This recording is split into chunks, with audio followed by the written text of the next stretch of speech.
Oh man, have you ever struggled with a critical ETL pipeline just dying and not be able to get sufficient privileges to run because you have some analyst someplace running some crazy freaking query? Well, great freaking news. Today, we have got the solution for you. I am so excited about it. Brett, welcome to the video. How the heck are you doing today, buddy? I am doing great. How are you? Oh man, I'm having the best day ever because you've brought an incredible solution to us. Brett, for people who don't know you, can you introduce yourself? Yeah. Hey everyone. I'm Brett Myers. I work on the Fabric Warehouse team as a product manager. So I cover the workload management features, as well as billing aspects. So basically, think of me as like how your resources are allocated, when are they allocated, how much is allocated, and effectively how much does it cost? How much do those resources cost? So those are all the features I cover in the Fabric Data Warehouse. Well, that's fantastic, Brad or Brett. Looking forward to seeing this demo. Let's get to it.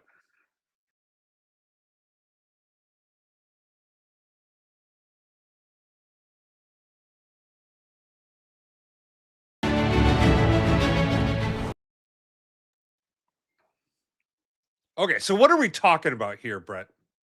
Yep. Yeah. So just to level set, just to make sure everyone understands how compute is isolated and divvied up with the built-in pools, out-of-the-box pools you may hear as well. So effectively today, you have two pools that are isolated from each other. So based off your Fabric capacity, let's say an F32 and an F64, the capacity size dictates how much compute is allocated for the whole workspace for the SQL Analytics endpoint. And by default, you will have two pools. So you'll have a select pool and a non-select pool. And what we do is we do a 50-50 split between these two pools. So this ensures that when you have Power BI queries executing, they would get routed to the select, just doing simple select statements on top of tables, that those queries are able to execute because they are running on resources that are completely isolated from non-select queries. So non-select queries are DML operations. So think of copy into ETL. So your daily batch jobs that run will then get isolated and executed on the non-select pool. And so the idea is here is you have Power BI users running the reports, the CEOs running the reports, and we have our ETL job that kicks off every hour. We want to make sure that ETL job does not impact the CEO when he's running his reports. So today the resources are split, and it's a 50-50 split between the two pools. But what we heard is, hey, that is great. It solves a lot of scenarios, but it doesn't always fit my specific use case or my specific workload. And that is where we are bringing a new feature that is being released is called custom SQL pools into public preview. So with custom with custom SQL pools, we are allowing you to break from that fixed 50-50 split. So we are allowing you to create up to 8 custom pools and give you the ability to allocate the right resources to the right amount of resources to the right pool. And so, for example, here we have kind of the bread and butter of a scenario where we have our pipelines or our ETL that is running in Fabric pipelines are going to get routed to a pipeline pool.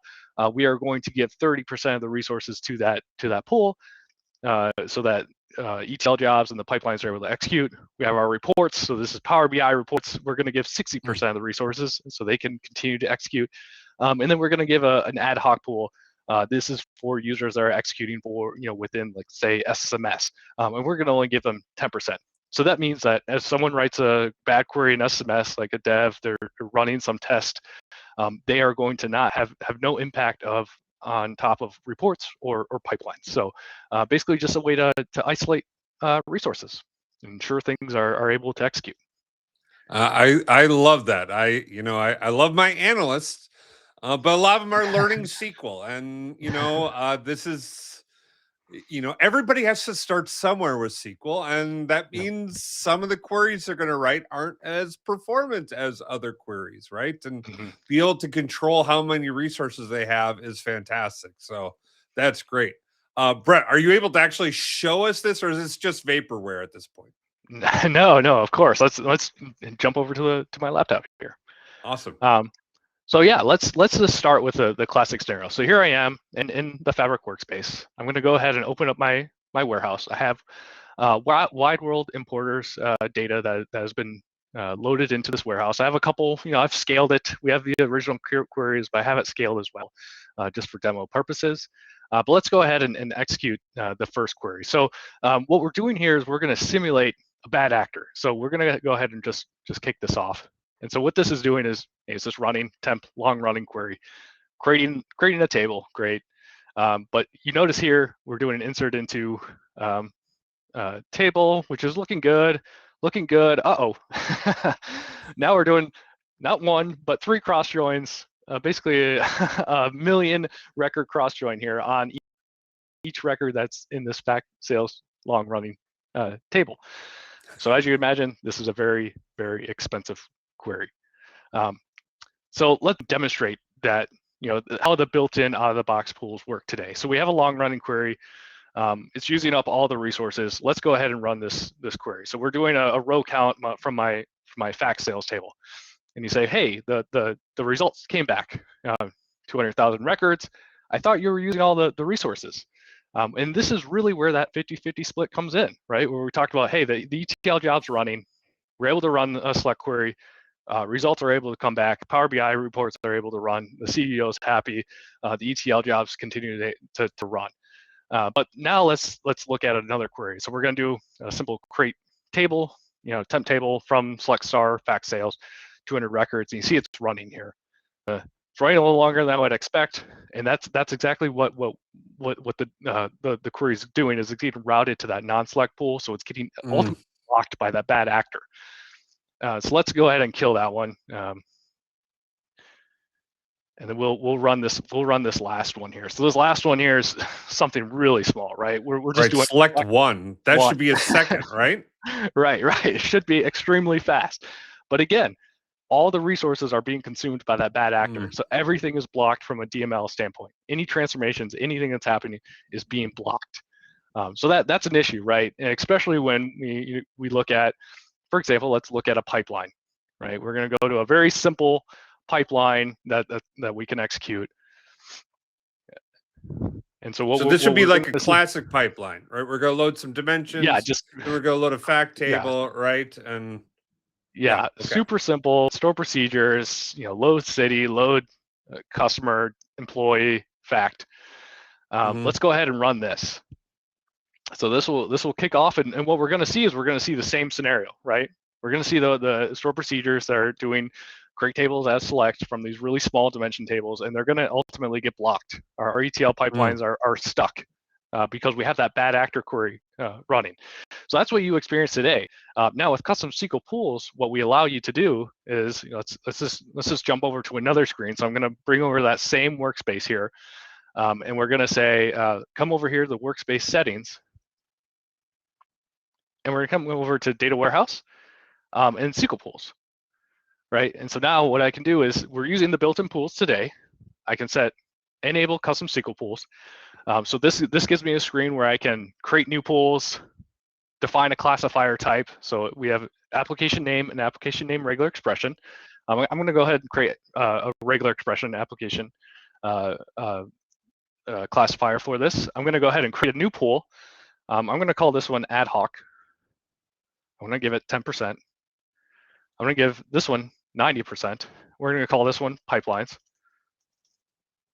I'm gonna turn off optimize for read. So optimize for read configuration allows you to define how much caching or one lake caching we have. So basically better for read type queries.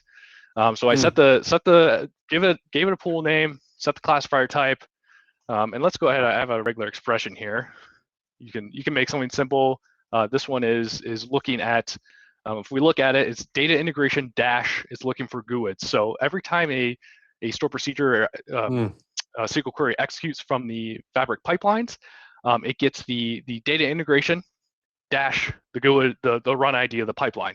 And so what we're saying is anything running from a pipeline, we want it to route to the pipeline pool. So that's what I'm specifying here is application name, data integration dash that. Setting the compute to 90%. We're going to turn off optimize for reads. These are DML operations. And now we're going to hit save here. And so once we hit save, this immediately takes into effect on the back end of creating the two pools, isolating it. So we're breaking up from that 50-50 percent, divvying up 50-50% that we had before. And now if we go over here and we hit refresh, oh, it succeeded. It immediately changed the resource percentage, and my pipeline is able to succeed. Hold on. I didn't have to like stop and restart my pipeline? No, it immediately routed the query, created the two pools, isolated them, routed the query there. Your pipeline is able to succeed. Shut the front door. So if my world is on fire because I can't have my pipeline is not running because someone's written something, I could just insert this in and resolve things? Exactly. And not only did the pipeline succeed, but if we just come back over to the warehouse, we look at this query here. That query is still running. 5 minutes. That query, the bad actor query, is still running as well. So it is running now on 10% of the resources that I had before. Pipeline is able to run on 90%. Oh my gosh. That means you didn't like shut anything down. That analyst didn't get impacted. His query is still going to run and produce whatever results he's looking for. You're just not impacting anything. You just got your ETL pipeline working. This is real-time fixing stuff. Yeah, absolutely. Everything's so quick, so dynamic, and that's one of the beauties of Fabric Data Warehouse, right?